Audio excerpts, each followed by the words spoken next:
Throw it over there.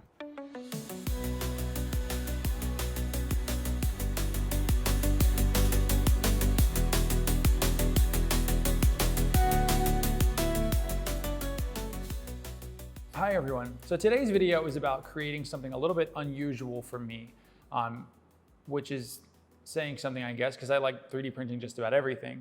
But I've designed and 3D printed here a disc golf disc. So for those of you who don't know, disc golf is like regular golf, but you use special discs, things that you could throw a great distance and have some control over in the air to land your discs into a basket. Disc golf is something that I don't do, but my dad has played disc golf for years, since I was probably 8 years old.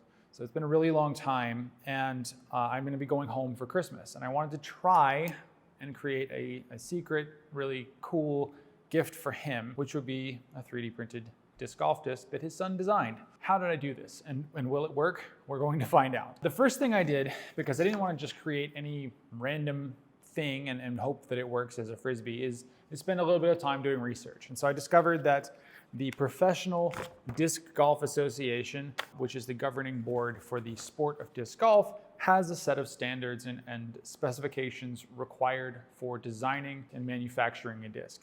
They have a pretty good set of guidelines that are not insanely specific, and so I knew from that point that I could design something. So I used Fusion to design a disc that met their qualifications.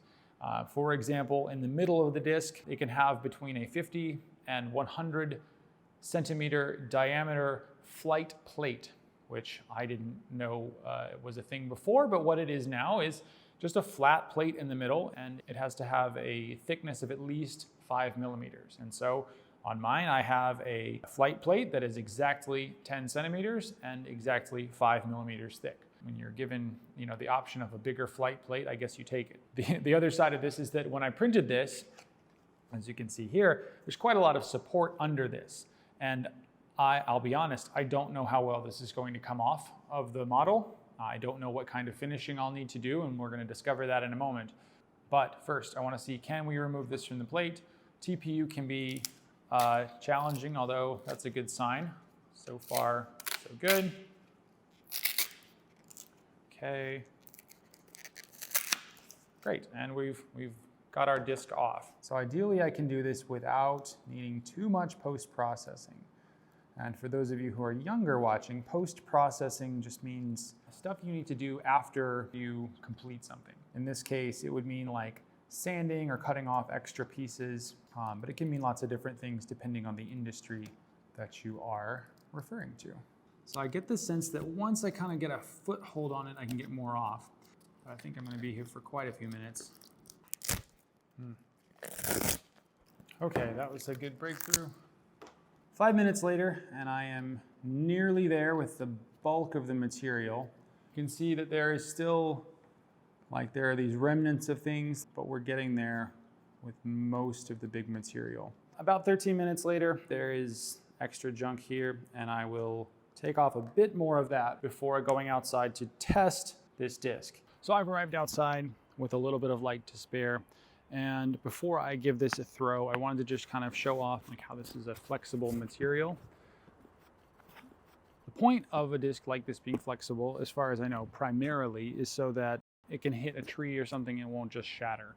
So some of the other materials that I use, especially PLA, if it were to connect with a tree, it would probably break into several pieces compared to this, which is quite strong. All right, so it flew for a short distance. Let's give it a longer, a little bit harder throw and see what happens.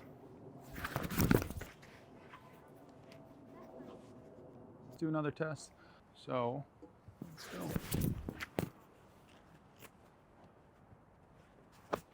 Not bad.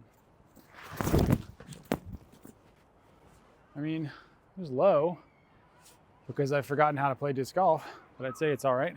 A few tests later, including one where I definitely threw this completely into one of these soccer goal posts, which are steel. It's doing great, it's holding up. So I'm gonna try not to hit this boy in the distance and just kind of keep it low. All right, I mean, it works. I hadn't even thought about doing this kind of thing with 3D printing, and it's something that I love doing all the time. It's really cool to me that like yesterday this was an idea and just a quick drawing on the screen, and now it's something that we can throw into the distance, or in this case, extremely low, and then roll into a soccer goal.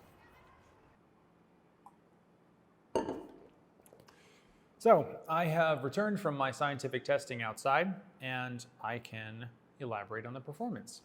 Is this the best disc golf disc? No, it's a first draft at 3D printing a disc and designing a disc. That being said, I'm really impressed with the results. It flew reasonably well for something which was just a first draft. It survived contact with the steel goalposts, and it's totally fine. I have no idea where it was hit. It is the wrong color, especially for dark conditions like it was outside. Normally disc golf discs are like white or bright colors. And I thought that all I had was black. And of course, like moments ago, after I got back to the workshop, I discovered a box of like a bright red flexible filament. Oh well, next time, I guess. But overall, I'm really impressed with how well this did for the first time making one. And I'm really excited to give this to my dad. I think he's gonna be like super, super thrilled to see it. So I'm nearly done cleaning this up, and man, it is really annoying to clean up TPU. This stuff just like, it makes strings that seem to pull forever. You can use a knife or something. In this case, I'm using a blowtorch because I want a wider area covered faster.